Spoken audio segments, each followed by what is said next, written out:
Eto na, si Willie Revillame. Gusto niyo malaman anong plataforma niya? Eto. TV host Willie Revillame naghain ng kandidatura sa pagkasenador. Pakinggan natin kung ano ang kanyang mga plano sa buhay niya.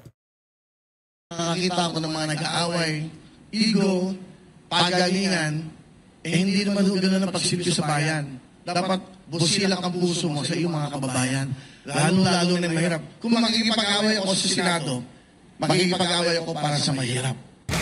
Una sa lahat, ako po si Wilfredo Bendia Revillame, yan ang tunay kong pangalan. Pero kilala niyo naman ako sa pangalang Willie Revillame. At ako pa 64 years old. Siguro hindi na ako kailangan... 64 na pala si Willie? Tanda na rin pala ni Willie, senior citizen na rin pala, no? Spain, hindi na ako kailangan magpakilala sa inyo. For 21 years, meron akong daily show, tanghali, hapon, gabi. So, kumbaga, naging parte na ako ng buhay ng mga Pilipino, lalo na po yung mga nanay, tatay, lolo, lola, yung household. Yun lang ho. Nandito ako ngayon. In fact, meron akong live show ngayon. Nagpaalam muna ako. Ang alam ko, naka-feed kami ngayon sa TV5. Naka-feed kami ngayon sa show. At yung mga nanonood ngayon doon, nagpaalam muna ako. Sigurado, nagsisigawan ngayon doon yun. At wala ako, walang kantahan, walang sayawan, walang hepet-koray muna, walang putukan, at walang Wheel of Fortune. Pero, may mas malaking hangarin at may mas malaking plano para sa bawat Pilipino. Okay? At 2 minutes, siguro mas maganda mga tanong na lang para masagot ko na agad yung mga tanong. Okay, sige po. Walang tanong? Kanina magaling. Tagalog na lang para mas maintindihan natin mga Rhea kabayan. Fernandez from TV5. Pahiram po. Go, Rhea. Hi sir, good afternoon. Rhea Fernandez, TV5. Hi, Earlier, sir. Willie na lang. Ganun, sir. Sir, Willie, you mentioned you have a show sa amin, TV5 Will to Win, no? So the next question is, what happens to your show if you are vying for a Senate seat? Anong mangyayari po dun sa Will to Win? Sa pagkakaalam ko sa rules ng COMELEC, until February 10, pwede pa ako mag-live show. So I still have 5 months na makakapag-live ng 5 to 6:30 sa TV5, sa Facebook na meron kaming followers na 17,300,000 at 8 million sa YouTube. So pwede pa ako magtrabaho. Hindi, ito si Willie Hindi, ito real talk lang tayo katulad din ng mga Tulfo, ito si Willie, alam mong tumutulong. Mayabang lang, katulad din ng mga Tulfo. Alam matatas lang ang bibig, pero katulad din ng mga Tulfo. Pero masasabi ko na ito si Willie, hindi niya talaga trabaho yung pagtulong. Trabaho niya mag-entertain. Pero tumutulong to. Ito kasi mga Tulfo, trabaho nila yung tumulong. Yun ang nila yun ang pinipeg nila sa kanilang mga shows Tumutulong sila. So talagang dapat tumulong sila, trabaho nila yun Pero ito si Willie, entertainer to. Pero habang nag-i-entertain siya, tumutulong siya. So para sa akin, between Tulfos and this, I'd go for this person. Why? Alam mo, tumutulong siya kasi talagang gusto niyang tumulong. At hindi, kumbaga, ginagawa niya yung pagtulong as entertainment versus yung mga Tulfo na yung pagtulong ginagawa nila as trabaho. As source of income. Di ba? Ganun yun. So ako, Willie Revillame, sinabi dito, kaysa kay Abby Binay, kaysa kay Abalos, kaysa kay Villar, puta dito na ako. Kasi ito, alam ko, tumulong talaga to. Pero pagdating ng February 11, we start na, and that will start the campaign. So you know, and then, pag nanalo, pagpalarin, at pag nagalob ng Diyos na ako yung makapaglingkod ng tapat at walang halong pag-iisip ng masama sa aking mga kasama, ako may babalik. Totoo yan, Diego. Nasala nito lahat ng problema ng Pilipinas. Pati problema ng tao, lahat inilalapit sa kanya. Si Isko nga sabi niya, sa tagal kong nasa public service, makita ko pa lang, para na akong doktor, sabi niya, pag nakita ko pa lang yung request ng tao, sa sobrang dami na nanghihingi ng mga pangbayad sa ospital, makita ko pa lang yung medical abstract, alam na daw niya kung ano sakit Gumaling na raw si Isko mag-check up ng pasyente dahil nga sa dami niyang tinutulungan na na mga pasyente na humihingi ng mga tulong pinansyal para sa ospital. So ganoon din to si Willie. Lahat ng problema na yata ng mga Pilipino nailapit na to sa kanya. Kaya I'm sure alam nito kung paano tugunan yung problema ng bayan, problema ng mga Pilipino. like the Senator Tito Soto, na may Itbulaga pa din. Yun lang. Sir, one additional question po. Ano pong nag-udyok sa inyo para finally tumakbo na po sa pagkasenador? Because going back to your previous statements, hindi nyo po nakikitang tatakbo kayo sa sabak sa politika eh. Yung mga nakikita ko, away. Awayan ang awayan. Mga itokado, ang tingin nila sa mga artista masyadong mababa. Kami may magagandang puso para sa ating mga kabayan. Ano ba ang purpose ng isang senador? Hindi ako abogado, hindi ako nakatapos, pero ang purpose dapat ng bawat senador, bawat nagpa-public servant, bawat namumuno sa anumang local government, mabuting puso ang meron ka. Ang dapat mong inisip lagi mga kababayan mo. Marami ng batas na ginawa, marami ng mga presidenteng dumaan, marami ng senador na dumaan, pero yung buhay natin mga kababayan mahirap, nababago ba? I think yun ang pinaka-importante. Poverty. Totoo yan. At the end of the day, kahit gaano kagaling pa yung mga tinatalaga natin sa gobyerno, ang tanong, nagbabago ba buhay ng tao? Ang tanong, yumaman ba tayo? Ang tanong, nawala ba korupsyon? Ang tanong, umokay ba tayo? Okay na ba yung mga anak natin? Nakakapagpaaral ba tayo ng libre? Lahat ba may opportunity na makapag-aral? Lahat ba may opportunity na makabili ng sasakyan? Lahat ba may opportunity na makabili ng bahay? Lahat ba may opportunity na makapag-shopping? Alam nyo kasi sa Amerika at sa ibang mga first world country, kung ano yung opportunity na meron yung mga mayayaman. Sa Japan, saan? Yung opportunity na meron yung mayayaman, meron din yung mga mahihirap. Kung yung mga mayayaman kayang bumili ng BMW, yung mga mahihirap kaya din nilang bumili ng BMW. Yun nga lang, yung bumili ng BMW, masarap pa rin yung ulam nila. Pero yung mga mahihirap na bumili ng BMW, nangungupahan lang sila.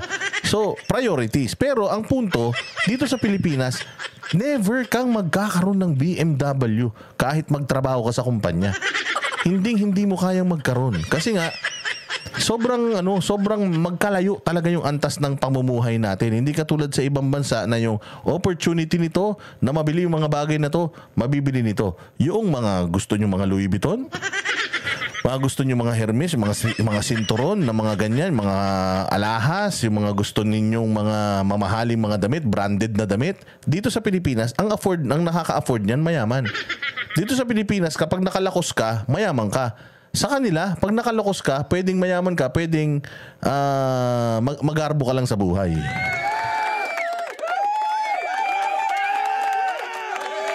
Tama yung sinasabi ni Willie dito.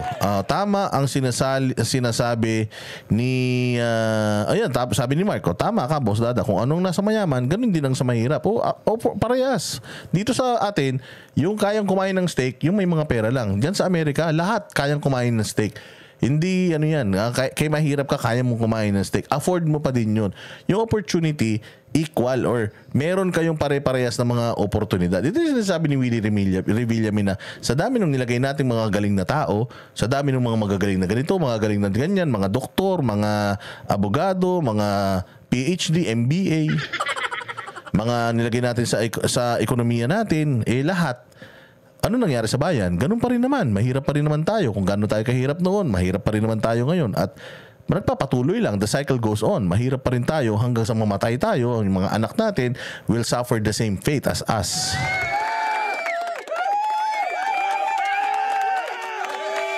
Sabi ni Akosi, basta may trabaho ka sa Amerika, magagawa mo gusto mo. Dito sa Pilipinas, una sa lahat, ang hirap maghanap ng trabaho.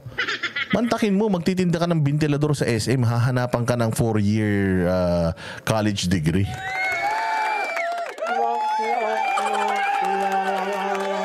Sa kaputang ina niyan. Binabayaran kayo dyan by the hour. Dito sa Pilipinas, binabayaran tayo, minimum wage natin dito, 8 oras. 8 oras lang tayo dito binabayaran. Tapos putya, magkano na 600. Mantakin mo yung isang araw natin dito na magtrabaho. Putang ina, 1 oras lang na kinikita ng isang trabahante sa Amerika. Kay mataas, kay professional yung trabaho, kay janitor, kay construction worker. Meron silang trabaho at meron silang kita. Yung janitor sa US may sasakyan. Dito sa Pilipinas, nakabike, hindi lang nakabike, naglalakad. Oo, grabe yung janitor dyan sa janitor dito. Wala talaga. Sabi ko sa inyo, isang kahig, isang tuka talaga. So, yun yung sinasabi dito ni Willie Revillame na sa lahat ng mga magagaling sa Pilipinas, putang ina niyan, dumaan naman lahat yan sa gobyerno pero wala naman nangyari. Wala naman nagawa. Isa lang ang nakapagbigay sa atin ng magandang buhay, si PRRD lang. Kahit papaano, maaliwalas ang buhay natin. Di tayo yumaman, pero umaliwalas ang buhay natin, umalwan ang buhay natin. Kaya ako, kung iboboto natin si Pastor Apollo Kibuloy, malaki, sigurado ako. Napakalaking pagbabago, baka mag-set yan ng standards dyan sa Senado. Pinakamalaking problema natin, yung mga batang nangangarap na mag-aral, pag wala ng pera, hindi na natutupad ang pangarap. Yung mga nanay at lola natin na may mga sakit, alam mo, for 21 years na ako'y nasa daily show, lagi ang bulong sa akin ng nanay, lola, lahat. Pumili ng gamot, Willie. Yung asawa ko may sakit, Willie, pero pamatrikula ng anak. Puro lahat ng iyan ang nadidinig ko for 21 years na pamati mga kababayan. For 21 years, yung mga magbubulong sa akin na ganyan, hindi naman doon na bago ang buhay eh. Sa mga marami na nagsilbi sa ating bayan. Wala akong sinasabing iba. Ibig ko lang sabihin, dapat hindi lang batas ng tungkol sa batas ng mga kung saan batas. Batas ng mga mahihirap ang kailangan natin. Paano magbibigyan ng magandang buhay ang ating mga kababayang mahihirap? Mga batang nangangarap na walang pambili ng libro, walang sapatos, walang pangmatrikula. Yan. Yung mga lola at lola ng mga nanay natin na walang pambiling gamot. Yan, lagi yan ang reklamo nating kababayan. Dapat sa Senado, may batas para sa ating mga kababayan. Saka ako, parang nalulungkot ako pag nakakakita ako ng mga nag-aaway, ego, pagalingan, hindi naman ho ganun ang pagsilbi sa bayan. Dapat busilak ang puso mo sa iyong mga kababayan. Lalo na mahirap. Kung makikipag-away ako sa Senado, makikipag-away ako para sa mahirap. Lulumama. Ay, oo, hindi. Ito si Lulumama. Ano to? Alam natin to. Diyan nga daw sa Spain, kita mo naman, equal opportunity. Parehas ka. Basta parehas kayo ng lahi, parehas kayo ng passport. Yung opportunity na meron yung mayayaman, meron ka rin. Parehas sa parehas. At yung kaya nilang bilhin, kaya mo rin bilhin. Basta masipag ka lang. Dito sa Pilipinas, puta, bali na yung buto mo. Oo, puta ina, may rayuma ka na. Walang hiya na yan. Ang tagal mo hinulugan yung SSS mo. Puta, pag nag-pension ka, syempre, yung tatay ko nga, sabi ko nga sa inyo tagal nagtrabaho ng tatay ko, 35 years. Tayo na ngayon, ang pension ng tatay ko sa SSS, 4,000 isang buwan. Puta, saan naman pupunta yan? Saan pupunta yan? Diba? Saan pupunta yung 4,000 isang buwan? Pinagtrabaho mo 35 years. Kaya nga ako, tinatamad na ako sa hype na SSS na yan. Oo, wala rin may tutulong sa akin yan. Sa susunod, yung metformin, pagka gagamot na ako, pagtanda ko baka puta ina, kulang pa yung pension ko. Okay, Mr. Gerard Navar from Malaya. Sir, good afternoon, sir. Sir, two questions lang, sir. Sir, you've been on top of the surveys or if not, pasok po sa winner circle. Ano po yung assessment po natin sa chances po natin? Especially you're running as an independent. Well, hindi ako pwede mag-decision yan. I cannot assess dahil yung publiko yan, yung mga tao.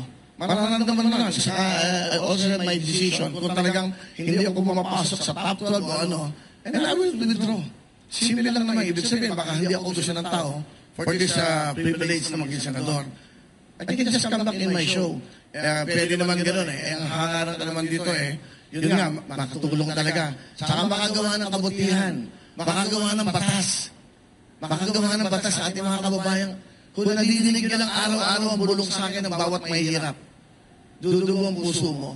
Wala kang pamibili ng pagkain Wala nga, tapos nakikita mo sa Senado, sa Congress, puro awayan ng awayan. Yung bang nakikita mo na, alam mo, napansin ko, pumunta ka sa mga probinsya, hindi naman nila pinapansin yung mga yan Ang iniisip na nila, kakainan ng kanilang pamilya. Sa umaga, sa tanghali, sa gabi, kung paano mabubuhay ang pamilya. Hindi naman nila napapansin lahat yan. Sa aking pagkaalam, sa research, 94.7% mahirap sa ating bansa. Dito, sabi nito ni Drogon, baguhin nyo dapat ang healthcare system. Pinipilit baguhin yan ni Bongo, dinidefund nila.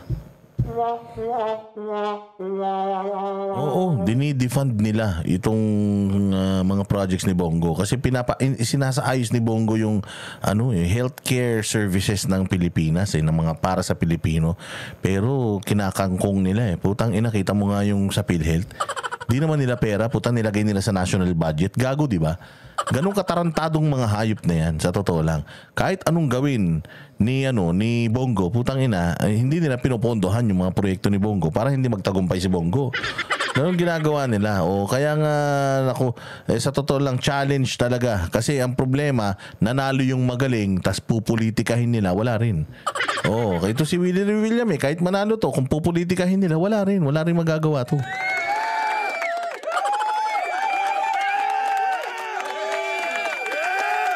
Napakaganda ng pangarap ni Bongo para sa healthcare services and healthcare system ng Pilipinas. Problema, hindi yun priority noong presidente ng Pilipinas. So, nga. Sir, you mentioned you want to...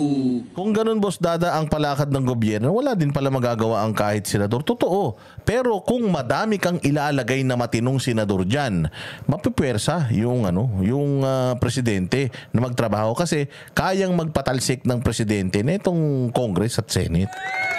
Yung magpatalsik ng maayos, yung talagang mag-impeach ng presidente na hindi nagtatrabaho. Pero iba naman yung mag-impeach dahil kalaban mo sa politika. Iba naman yung gusto nilang gawin kay Inday Sara. Pero may power ang Congress at ang Senate na mag-impeach ng sitting president na tanga. Na pinapahamak ang buhay ng mga Pilipino. So, kailangan maglagay ka ng mga senador na maayos, na talagang gustong magtrabaho. Ganun talaga.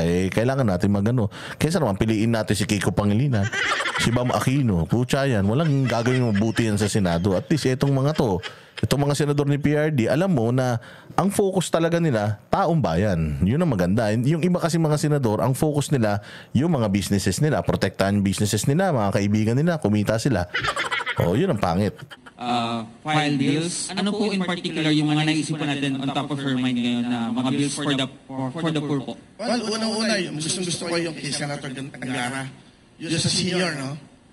Kasi yung 20% parang kulang yan Kasi every year tumataas ang mga gastusin natin sa lahat ng bagay, lalo sa gamot. Ako, kung pwede kong papalarin, pagkakalooban ng Diyos na manalo ko, maupo ko sa Senado, ang una kong i-adjust ko yung 30%. Sabi ni Jim Lord, pati congressman dapat galingan nyo pagpili. Ang congressman po ang may power of the purse.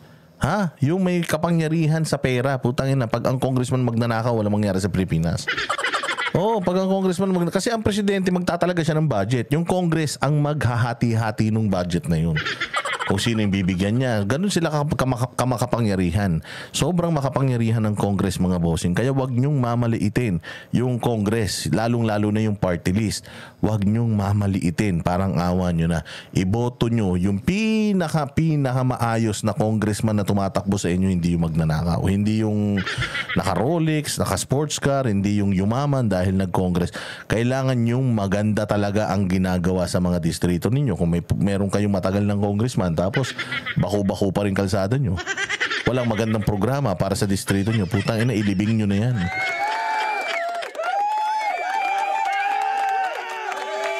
Sa mga PWDs, mahirap, maging mahirap. Napakahirap. Para kung bibili ng gamot. Paano tumatagal ang buhay ng mahirap? Walang pambili ng gamot. I think yan ang para isang bill. And then sa mga bata, dalawang bagay lang Ang kinabukasan natin kabataan Dapat yung mga eskwela wala ng bayan. Libro. Di ba? Yun ang mga sa local government, sa nakikita ko, sa patas na ginagawa nila. Kung talaga magsisilbisyo tayo sa bansa, sa bayan, unahin natin ang mamamayan. Hindi ang bayan. Kasi ang nagpapatakbo ng bayan, yung ating mga mamamayan. Dapat malusog yan. Dapat maayos ang pag-iisip. Dapat healthy. Dapat magandang pinagbukasan. Dapat nakakapag-aral. Dapat marunong sa buhay. Para hindi lagi dumidepende sa gobyerno. One last quick question. 1 minute and 45.